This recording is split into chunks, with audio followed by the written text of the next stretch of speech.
کا سوال کر لیں گے آپ سے. This was one of the longest session so far. اور کس طرح آپ نے اتنی تفصیل سے پورے ترکی کی تاریخ لی اور پھر وہ تمام عوامل جن کی ملاقات سے آج ایک ماڈرن ملک بنا اور کون کون سے ہیں ایک ایک کر کے آپ نے سارے بتائے. آخری میں پاکستان کے بھی دل پہ ہاتھ رکھا آپ نے اس کے قدم پہ کہ یہاں پر جو ہے وہ انٹلیکچوئل کرائسس ایک فکری پڑا ہے.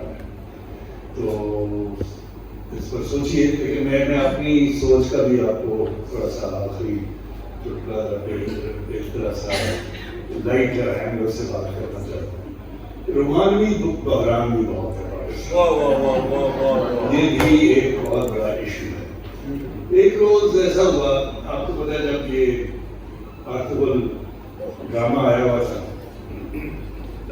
تو وہ ہر گھر میں گھس گیا ہوا تھا اور ایک کرنٹ کی طرح ہمارے ملک میں تو میرے گھر میں بھی یہ بیماری پھیل گئی تو دل جلتا تھا لیکن بارہ دیکھتے ایک روز میں صبح دفتر میں تیار ہو رہا ہوں تو دیکھتا ہوں کہ صبح صبح ہی بیگم صاحبہ نے جو یہاں موجود ہے انہوں نے وہ ارطغرل ڈرامہ لگایا ہوا ہے اور بیٹھی دیکھ رہے.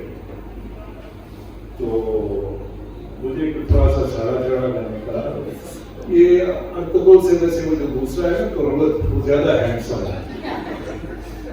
تو فرمانے لگی نہیں وہ بات درست ہے لیکن جو ارطغرل کی آنکھوں میں چمک ہے وہ بات کچھ اور ہے.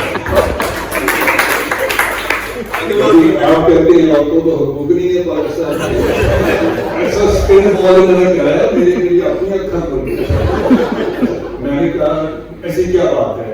کہتی ادھر آئے اگر آپ نہیں مانتے ادھر آئے گا. اس نے وہ ریمائنڈ کیا.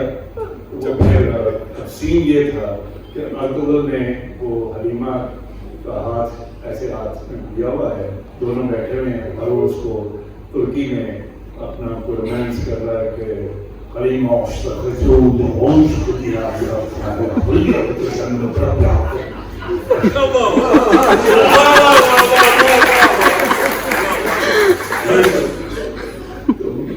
میں نے کہا تو اس میں کیا خاص بات ہے؟ کہ کیوں؟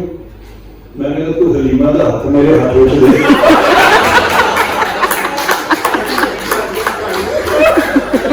تو پھر مجھے اتنا چاہیے.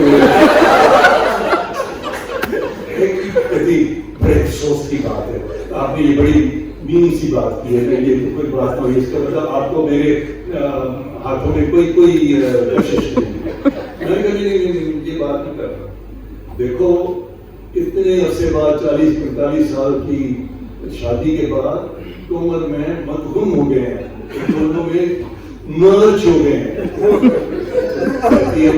میں نے کہا اصل مسئلہ پاکستان کا ایک ہی ہے کہ وہ ہے حلیمہ.